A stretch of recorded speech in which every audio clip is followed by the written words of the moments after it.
नुआखाई ठारू मिलिबो सीएम किसान टंका समस्त चाषी भाई मानक मिलिबो 5000। सीएम किसान और कालिया टंका को नहीं जो सब तर्क वितर्क सन्देह रही से सब को दूर कर मोहन सरकार।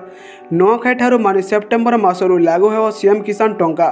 तेबे क्यों माने पाइबे कौन रही संपूर्ण खबर आपण मैंने भिडियो माध्यम जानवा पाइबे।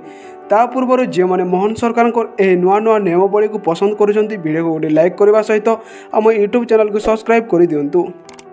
तेबे दर्शक बंधु आपण मैंने जानते मोहन सरकार कालिया योजना बदल आनी सीएम किसान योजना।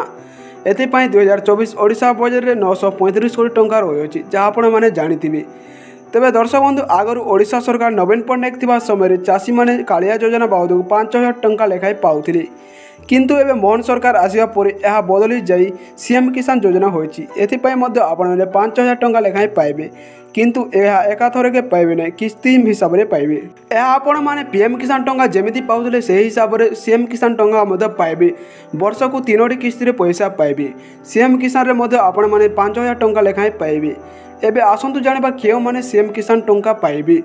तेबे दर्शक बंधु मोहन सरकार कहवा अनुसार सबु कैटेगोरी चाषी मैंने यह योजनार लाभ उठाई पारे और आगु जो मैंने कालिया टंका पाउथिले से माने यह योजनार डायरेक्ट टंका पाइबे और नुआ कृषक मैंने जो मैंने एथिपाई इलिजिबल से मैंने पुणी थरे एप्लाय करें।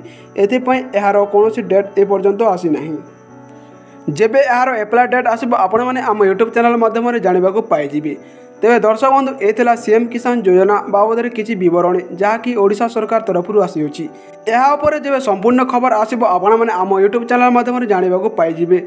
एथिपाई आपण मैंने आम यूट्यूब चैनल को सब्सक्राइब कर रखि था।